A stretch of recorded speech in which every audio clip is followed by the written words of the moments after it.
Alors ce soir, on est à la Grande Ravine, c'est bien cela? Oui. Alors moi ce soir, eh bien, pendant quelques instants, je vais vous amener, et non pas à la Grande Ravine, mais à une piscine, d'accord? Et peut-être pour la petite histoire, en passant, j'étais en moto, et je regardais un petit peu le paysage, hein, surtout la mer, hein, voilà, avec le coucher du soleil, et puis arrivé, je pense pas me tromper, arrivé à la Grande Ravine, et mes regards, eh bien, voilà, sont tombés, enfin, oui, mes yeux étaient sur la mer, et j'ai vu le pont, donc je traversais le pont, et puis il y avait aussi un bassin. J'ai dit, tiens, donc la Grande Ravine, il y a aussi un bassin, et ce soir, donc, j'aimerais vous amener pendant quelques instants aussi à la piscine de Bethesda, hein, et où, à cet endroit, il va y avoir des choses assez extraordinaires qui vont se passer. On va donc lire ce récit, hein, qui se trouve dans l'évangile de Jean. Et ce soir, eh bien, je donnais un titre au message. Hein, voilà, c'est pas ça le plus important. Et j'ai donné comme titre à ce message Jésus l'inattendu. Hein, je ne sais pas ce soir, toi qui es là, toi qui entends ce soir ce message, quelle est ton attente?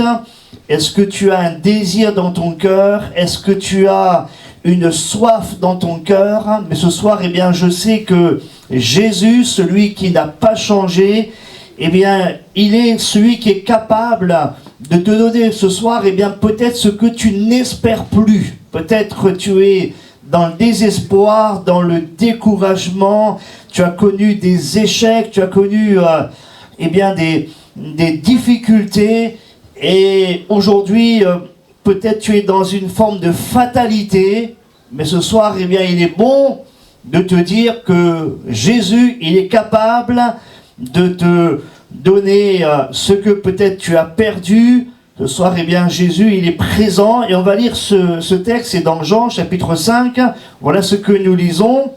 Après cela, il y eut une fête des Juifs, et Jésus monta à Jérusalem. Or, à Jérusalem, près de la porte des brebis, il y a une piscine qui s'appelle en hébreu Bethesda, et qui a 5 portiques. Sous ces portiques étaient couchés en grand nombre des malades, des aveugles, des boiteux, des paralytiques qui attendaient le mouvement de l'eau, car un ange descendait de temps en temps dans la piscine et agitait l'eau.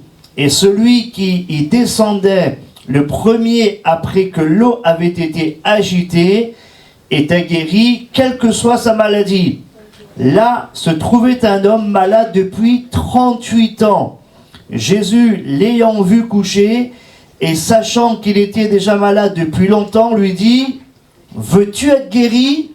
Le malade lui répondit, « Seigneur, je n'ai personne pour me jeter dans la piscine quand l'eau est agitée. Et pendant que j'y vais, un autre descend avant moi. Lève-toi, lui dit Jésus, prends ton lit et marche. » Aussitôt, cet homme fut guéri, il prit son lit et marcha. Amen. Vous avez remarqué qu'à la fin de ce récit, chers amis, cet homme, il n'est plus dans la même condition qu'auparavant. On voit que cet homme, à la fin, sur une parole de Jésus, donc Jésus lui a dit, prends ton lit et marche.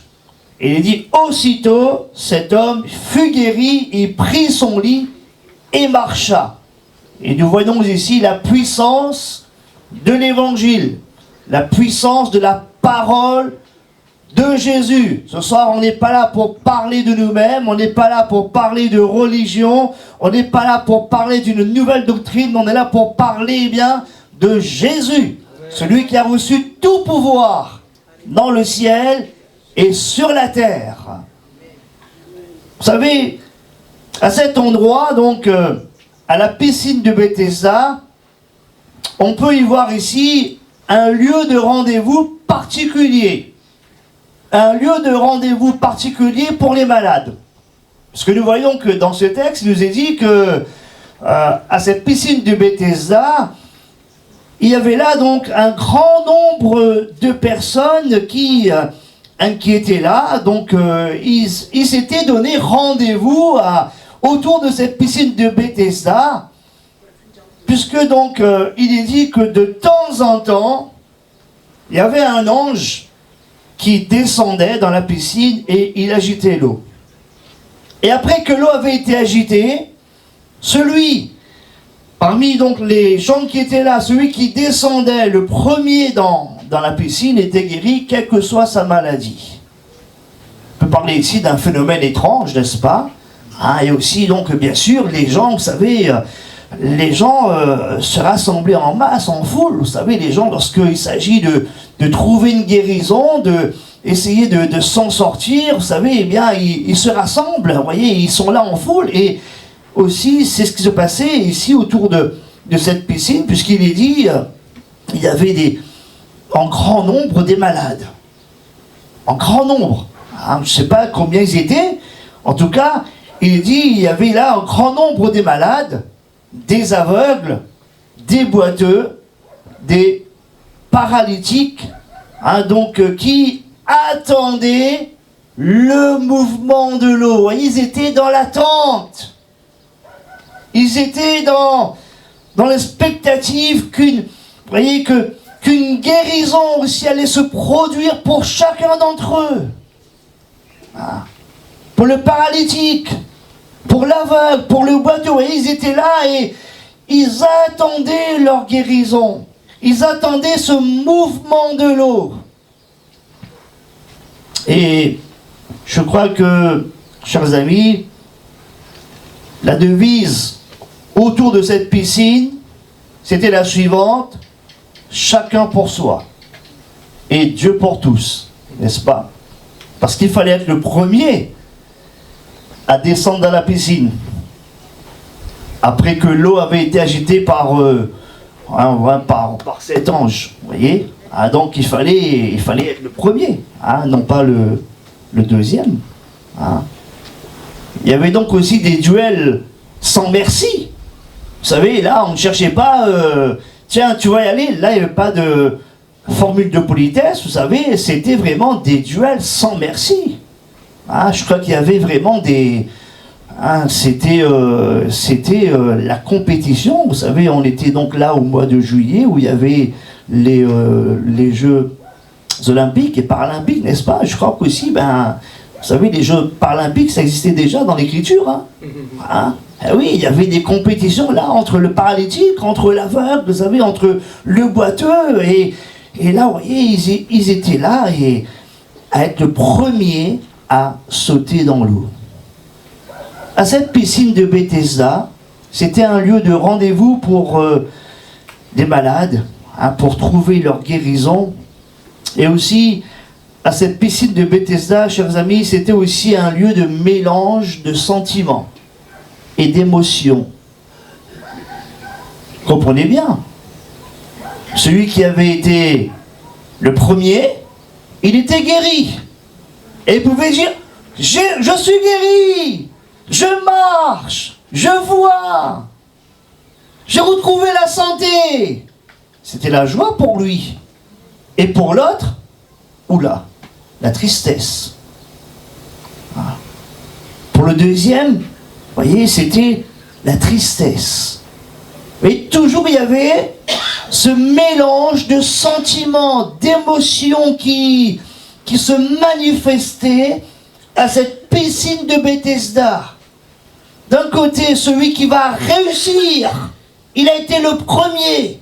Et de l'autre côté, l'échec pour celui qui est arrivé en seconde position. Vous voyez, toujours il y avait ces mêmes scènes, je veux dire, de joie, de tristesse, de frustration. Imaginez, eh bien, le paralytique qui essaye d'y aller.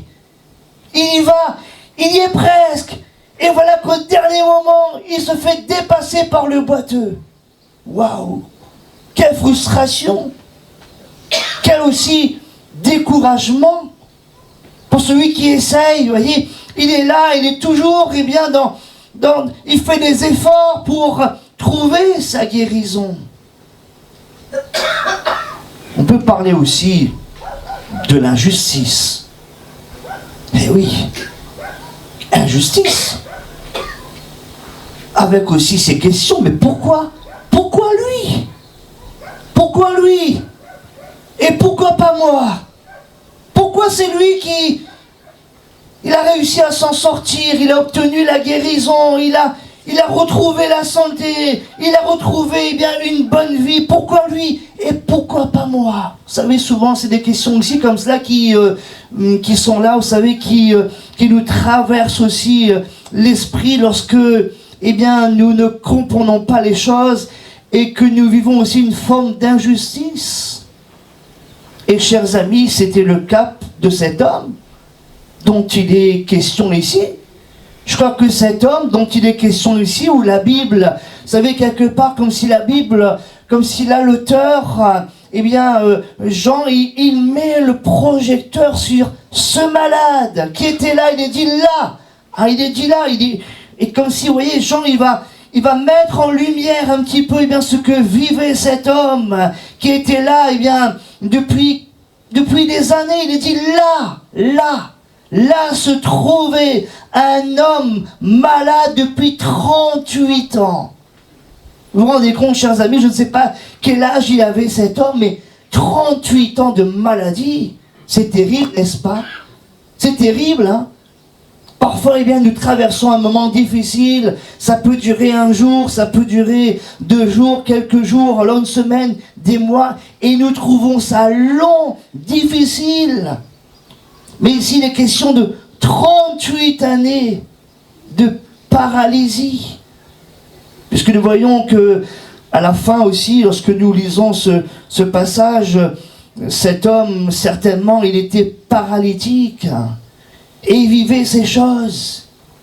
Il vivait, dans la tristesse, dans la frustration, dans le découragement. D'ailleurs, il va le confesser, n'est-ce pas? Il va dire, regardez, on voit ici un homme qui veut s'en sortir. On voit ici un homme qui va faire des efforts. On voit ici un homme aussi qui va être là, pour attendre le mouvement de l'eau. Et il va y aller, et il dira au verset 7, il va confesser, il va dire, cet homme va dire, je n'ai personne pour me jeter dans la piscine quand l'eau est agitée. Voyez? Et pendant que j'y vais, un autre descend avant moi. Voyez que cet homme, déjà, il y allait. Voyez que cet homme, il se faisait à chaque fois dépasser. Voyez aussi que cet homme, il va parler de solitude.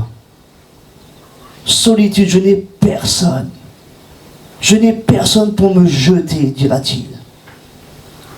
Vous savez, on peut être entouré de la foule et pourtant être seul. Et c'était le cas de cet homme. Peut-être ce soir aussi, tu es là, tu dis, je n'ai personne. Oh, je n'ai personne pour me comprendre. Je n'ai personne pour me secourir. Oh, je n'ai personne, pour m'accompagner dans cette situation. Je n'ai personne. Je n'ai personne. Il va le confesser ici, cet homme. Il va dire, je n'ai personne. Je n'ai personne. Mais ce soir, il y a une bonne nouvelle pour toi. Ami qui écoute ce message. Peut-être, tu n'as personne pour, te secourir parfaitement. Peut-être, tu n'as personne pour te guérir, pour te sauver, pour te donner, goût à la vie. Mais ce soir, il y a une personne qui est là, c'est Jésus.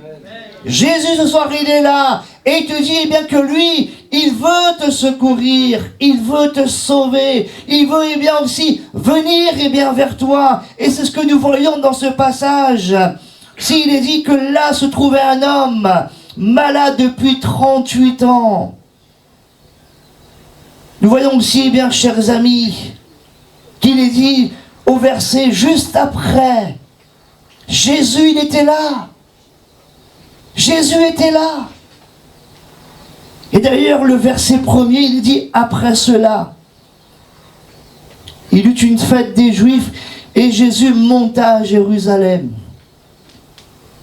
Vous savez, Jésus, il est monté à Jérusalem, il il est parti à cet endroit-là précis. Et moi, j'aime l'évangile. J'aime bien le Dieu que nous prêchons parce que c'est le Dieu qui nous connaît. C'est le Dieu qui, eh bien, chers amis, il a dans son cœur aussi un rendez-vous divin pour nous rencontrer, pour aussi avoir avec nous, eh bien, un contact personnel. Et vous savez, il n'y a pas de hasard avec Dieu.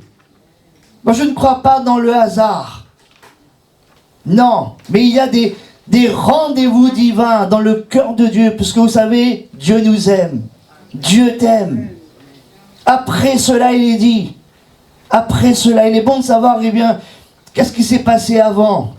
Eh bien, avant, tu sais, Jésus, il était dans une ville, et certainement, cette ville, elle va te parler, c'est Cana. Cana, eh bien, c'est cet endroit où Jésus, il va manifester sa gloire, où il va, là aussi, secourir un couple, un foyer, un mariage. Peut-être ce soir aussi, eh bien, une parenthèse, ce soir, il y a un foyer qui est là en difficulté. Ce soir, peut-être il y a aussi un couple, ce soir, qui est là en difficulté. Tu sais, le Seigneur, il aime les foyers. Il veut bénir les foyers. Il veut agir dans les foyers. Et Cana signifie, eh bien, l'endroit des roseaux. Et quelque part, ce foyer était comme cassé, comme brisé. Alors que la fête battait son plein dans ce mariage. Tout à coup, il va y avoir un problème. Mais heureusement que Jésus était là. Et il a agi. Il a agi dans ce mariage. Jésus, il aime les foyers. Il aime les maisons. Il veut encore bénir cette maison ici où nous sommes. La maison d'à côté. La maison encore de l'autre côté. Toutes les maisons de la grande ravine. Jésus, il veut les bénir. Il veut agir. Il veut manifester sa gloire. Aussi à Cana, un homme aussi est venu le rencontrer. Un homme important. Un officier. Un officier qui va faire des kilomètres pour rencontrer Jésus. Il savait que Jésus était là à Cana et il avait son fils qui était malade, qui était sur le point de mourir. Vous savez, tout à l'heure on a entendu ce témoignage de notre amie Céline, si mes souvenirs sont bons, Micheline, on a vu, entendu comment eh bien, le Seigneur a agi, vous savez, dans sa vie, dans la vie aussi de ses enfants. Vous savez, le Seigneur aussi, il veut agir également dans la vie de nos enfants. Hein, et on voit que cet officier, il va voir Jésus, il était là et il va dire Jésus, mais viens, descends avant que mon enfant ne meure. Et là encore, le Seigneur, il va agir, il va guérir aussi le fils, eh bien, de cet officier du roi. Vous voyez, c'est cela que Jésus va faire auparavant. Il dit après cela. Et pour vous dire que le Seigneur, il va de lieu en lieu. Il allait de lieu en lieu, il faisait du bien. Il guérissait tous ceux qui étaient sous l'empire du diable. Et là, vous voyez, Jésus, il était là encore, à la piscine de Bethesda, pour cet homme. Pour cet homme. Vous savez, Jésus, il aime la foule. Dieu, il aime la foule, mais il aime aussi l'individu. Il veut rencontrer l'individu. Voyez, il veut avoir un contact personnel, voyez, avec aussi, eh bien, oui, toutes celles et ceux qu'il a créés, voyez. Et c'est ainsi que nous voyons, il est dit au verset 8, eh bien, Jésus l'ayant vu coucher, et sachant qu'il était déjà malade depuis longtemps, hein, Jésus lui dit, veux-tu être guéri? On voit ici, chers amis, vous voyez que Jésus est celui qui connaît. Hein? Jésus l'ayant vu coucher et sachant. Hein? Jésus a vu cet homme, n'est-ce pas? Jésus a vu cet homme, Jésus connaissait cet homme, et Jésus s'est adressé à cet homme. Formidable, hein? Ce soir encore, Jésus, il te voit. Il te voit. Il voit ta détresse. Il voit ta situation. Il voit ta souffrance. Il voit ta solitude. Mais aussi, le Seigneur, il te connaît. Il connaît aussi le chemin par lequel tu passes. Tu dis, ah, Dieu, il est insensible. Ah, s'il y avait un bon Dieu là, ben, dans longtemps, t'as fait une garde à moi, oui. Eh bien oui, si. Dieu, il te regarde. Hein? Il te connaît. Et aussi, il s'adresse à toi. Tout comme cet homme. Veux-tu être guéri? Veux-tu être guéri? Cette question, elle m'interpelle, chers amis. Cette question, elle peut exprimer plusieurs choses pour cet homme. Jésus le voit, le connaît, s'adresse à lui, il lui dit, veux-tu être guéri?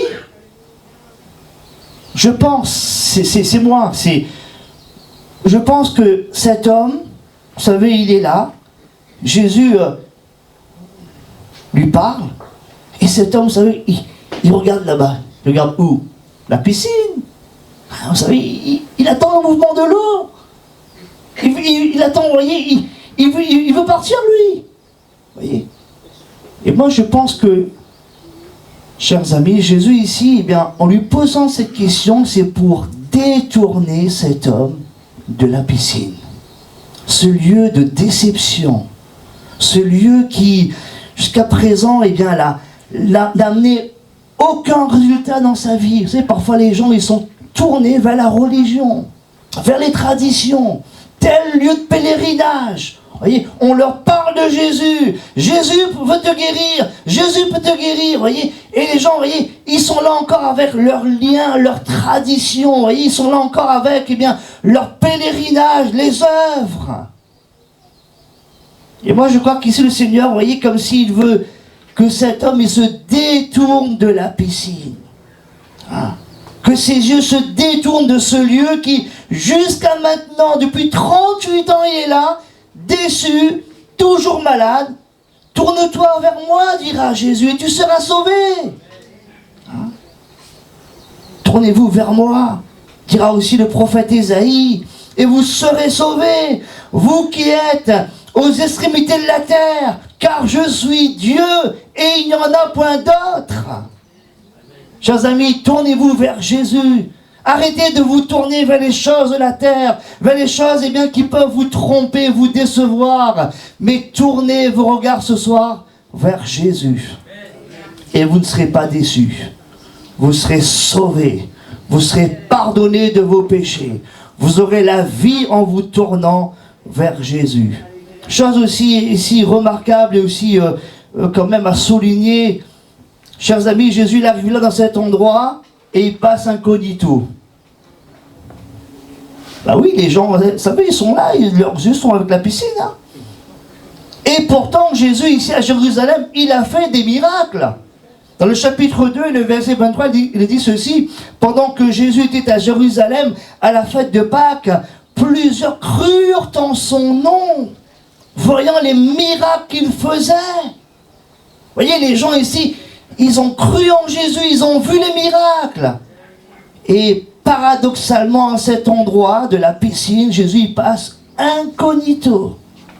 Et les gens, ils sont là, leurs yeux sont sur la piscine. Ils attendent le mouvement de l'eau. Alors leurs oreilles sont attentives, vous voyez, au mouvement de l'eau. Hein, pour l'aveugle, il ne voit pas, lui, il va entendre.